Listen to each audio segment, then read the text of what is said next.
Notre pré-cleste Jova. Quoi ressemble-t-il? Il est comme un grand potier.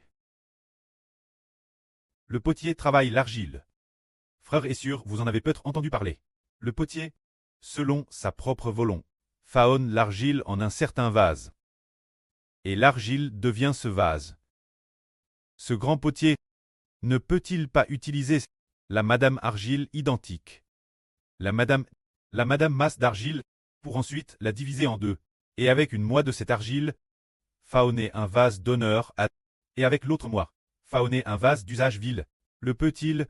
Oui, il le peut, car le grand potier fait tout ce qu'il fait uniquement selon sa propre volonté. Comme il le trouve beau, ainsi il le fait. Il en va de madame pour notre pré-cleste. Il a le pouvoir de créer l'homme. Il peut destiner cette personne, déesse, le sein maternel, l'honneur. Et destiner cette autre personne, déesse, le sein maternel, la destruction future, sans obtenir la vie éternelle. Tout cela est décidé par le grand potier. Notre pré-cleste Jova. C'est pourquoi la Bible dit. Quelqu'un dira, puisqu'il en est ainsi, pourquoi Dieu fait-il encore des reproches? Car qui peut résister sa volonté? L'apôtre Paul dit ceci. Ah! Le potier n'est-il pas maître de faire avec la madame masse d'argile deux vases, l'un pour un usage d'honneur, et l'autre pour un usage vil? C'est dire que le grand Dieu, tous les hommes ayant été créés par lui, n'a-t-il pas le pouvoir de créer les uns pour l'honneur, et n'a-t-il pas le pouvoir de créer les autres pour un usage vil? Tout vient de Dieu. Le grand prêtre peut, selon sa propre volonté, créer chaque personne. Ainsi, il est dit ici selon le même principe. Et si Dieu voulant montrer sa colère et faire connaître sa puissance, a support avec une grande patience les vases de colère, PRTS pour la perdition, afin de faire connaître la richesse de sa gloire sur les vases de miséricorde, qui ont reçu sa grâce, les vases qu'il a préparés d'avance pour la gloire, pour manifester sa riche gloire. Qu'y a-t-il redire? C'est dire que Dieu crée deux vases, l'un d'honneur, l'autre d'usage vil.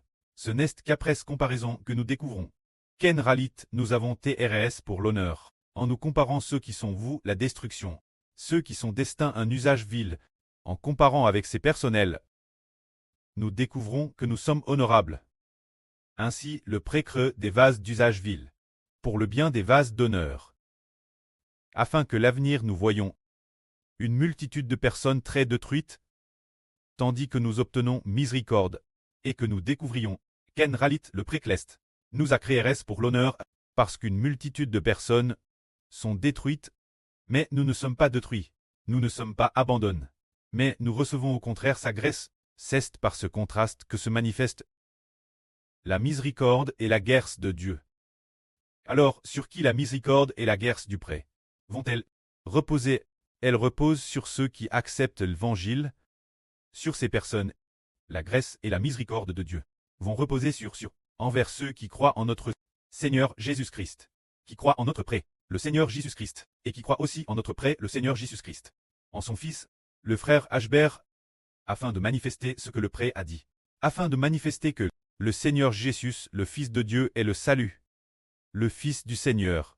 Le frère Hbert est aussi le salut, afin de montrer clairement que Dieu a fait miséricorde. Ces deux fils a fait miséricorde au Seigneur et son fils Ber, en disant que tous deux sont le salut. Tous deux sont le salut. Tous ceux qui croient en eux deux ont la vie éternelle, manifestant le Fils que Dieu a l'œuvre. Pour cette raison, le pré nous fait voir que celui qui croit l'obtient, et celui qui ne croit pas prie. Waouh! Celui qui ne croit pas au Seigneur Jésus prie, et celui qui croit l'obtient. Alors, qui est ce Seigneur Jésus? Ils savent qu'il est le Fils unique, hautement l'œuvre par le pré-cleste. C'est pour faire comprendre aux gens que Jésus est le Rédempteur de l'humanité, qu'il est le Fils de Dieu. Le pré afin que les gens reconnaissent le Fils de Dieu. Tous ceux qui croient au Fils de Dieu, qui acceptent son Fils, reçoivent la miséricorde, ce qui a manifeste que le Seigneur est celui en qui le pré-cleste Jova prend plaisir. Concernant l'appel des hommes, recevoir la miséricorde, Dans le livre d'Ose de la Bible, il est prophétisé ainsi. Le livre d'Ose prophétise que les païens seront sauvés. Les païens, comment les païens l'origine? Les païens ne sont pas israélites.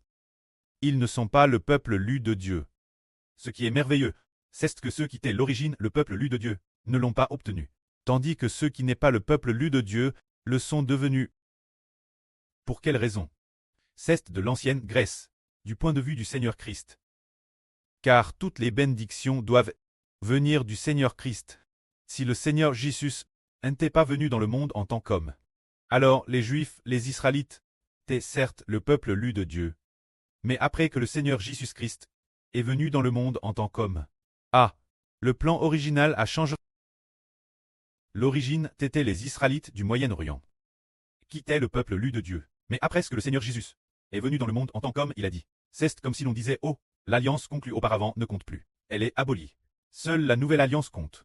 La nouvelle alliance est l'alliance que le Fils de Dieu a conclue en sacrifiant sa vie. C'est cette alliance qui compte. Ainsi, c'est comme si les règles du jeu avaient changé. Ceux qui croient en Jésus deviennent le peuple lu de Dieu. L'ancienne alliance conclue avec des buffles et des moutons n'était qu'une préfiguration, un symbole de l'alliance que le Seigneur Jésus conclurait l'avenir pour que les hommes deviennent le véritable peuple de Dieu. L'alliance passait symbolique. On a regardé sous l'ancienne alliance conclue autrefois. A-t-il eu quelqu'un pour recevoir la vie? A-t-il eu quelqu'un pour recevoir le Saint-Esprit et obtenir la vie éternelle? Aucun n'est ce pas. Mais la nouvelle alliance, tous ceux qui croient en notre Seigneur Jésus l'ont reçu, tout comme l'ancienne alliance n'était que une préfiguration et un symbole. Ainsi, concernant le livre d'Ose, il est dit ceci, prophétisant que ceux qui croient en Jésus et reçoivent la GRC. L'Écriture dit ceci. Ce sont les paroles Madame de Dieu, celles qui n'étaient pas l'objet de ma compassion. Je ferai miséricorde. Et celui qui n'était pas mon peuple, je lui dirai, tu es mon peuple, et il répondra, tu es mon Dieu. Et au lieu Madame O, on leur disait, vous n'êtes pas mon peuple. C'est elle que l'avenir, on leur dira, vous êtes les fils du Dieu vivant. C'est dire que dans l'Antiquité, l'époque du prophète Ose, Dieu prophétisait DJ en disant, ceux qui n'est pas le peuple de Dieu. Se dire les païens, ils ne sont pas d'Abraham, ni des descendants d'Isaac et de Jacob, il n'est donc pas le peuple de Dieu. Mais Dieu dit, ils sont mon peuple. Ceux qui je fais miséricorde, c'est parce que Dieu a prédestiné ceux qui croiraient au Seigneur Jésus l'avenir, devenir de Dieu, les enfants ternels. Le peuple ternel, c'est pour cette raison qu'il est dit cela. Dans le livre du prophète Saë, il y a un tel passage, des phrases similaires celles-ci. Il y en a plusieurs qui disent « Jéhovah va faire couler des fleuves dans le désert ». Le désert fait référence. Un endroit sans vie, un endroit sans végétation est un désert. Ainsi, le désert est un symbole.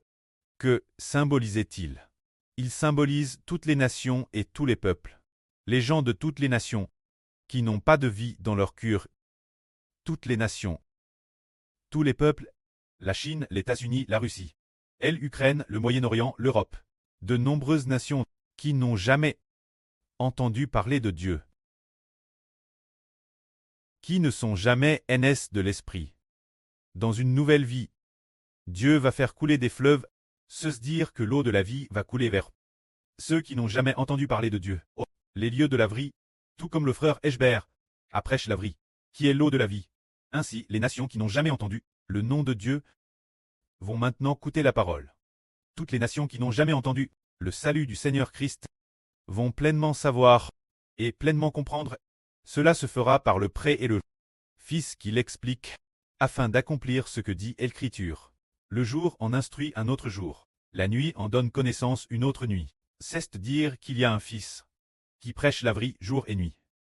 Ainsi toutes les nations et tous les peuples entendent. La vie prêche par ce Fils. En réalité ce Fils proche la vie que Dieu a envoie son Fils unique pour le salut de l'humanité, afin que toutes les nations entendent et comprennent. Ceux qui n'en avaient pas entendu parler ont l'occasion de l'entendre et de le comprendre, puis d'accepter le Seigneur Jésus-Christ en son nom, et de croire en son nom. Ainsi ils ont te vauve, et donc, des fleuves jaillissent dans le désert. Les nations et les peuples n'ont jamais entendu parler du lieu du nom de Dieu, pourront ainsi connaître Dieu. Ainsi, les gens de toutes les nations et tribus. Le salut de Dieu ceste propa toutes les nations, pour que toutes les nations soient sauves, ceste la prophétie. Les anciens prophètes ont prophétisé que les gentils seraient sauves. Aujourd'hui, nous sommes des gentils, justement en train de, et ceste TRS merveilleux. En toute logique, les exécuteurs du plan de salut de l'humanité ne devraient pas être des gentils. Contre toute attente, ce sont maintenant des gentils. Le frère Heber, selon le Moyen-Orient, est un gentil pour les Israéliens. Les frères Essur sont aussi des gentils. De toute façon, nous sommes dans la fin de l'humanité, la période de la fin de l'humanité, pour devenir dans le plan de salut des rôles nobles et glorieux. Laisse-nous propager l'évangile, toutes les nations et tous les peuples. Et Madame jusqu'en Israël au Moyen-Orient, pour qu'ils entendent de notre bouche le salut. C'est cela l'œuvre grande et merveilleuse de Dieu. Si l'on parle du premier cycle de notre prêt, le Seigneur, Jésus-Christ, lorsqu'il cesse un quart, si le salut a commencé prêche depuis Jérusalem, alors l'époque du Fils du Seigneur, la fin du monde, le salut devra alors être prêche, partir de la Chine, vers toutes les nations et tous les peuples, et finalement, en tout dernier atteindre Israël au Moyen-Orient. Au tout début, cela a commencé depuis Israël. Depuis Jérusalem en Israël, et la fin, la période finale, cela recommence très prêche depuis les gentils, depuis l'Égypte spirituelle, puis se propage vers toutes les nations et tous les peuples. Une fois que le nombre des nations est complet, cela est prêche Israël. Ainsi, tous ceux qui sont prédestinés à être sauvés seront tous sauvés. L'évangile commence très prêche depuis Jérusalem. Et au moment de l'achement final, la période d'achement se transmet Jérusalem. C'est très merveilleux. C'est comme au moment du départ. Cela trouve son origine en un lieu, et au moment de l'achement final, cela revient au point d'arrive. C'est un peu comme si quelqu'un courait sur cette piste d'athlétisme. Courir sur un terrain de sport, c'est comme c'est tour après tour. Au tout début, le point de départ est, disons qu'il faut faire un tour pour que ce soit terminé, alors le point de départ n'est-il pas cet endroit? Le point de départ et le point d'arrive sont le madame endroit. On a simplement fait un tour, le point de départ de l'évangile est Jérusalem, et lorsque le point d'arrive final atteint également Jérusalem, l'évangile aura fini d'être prêché, le nombre des sauves sera complet.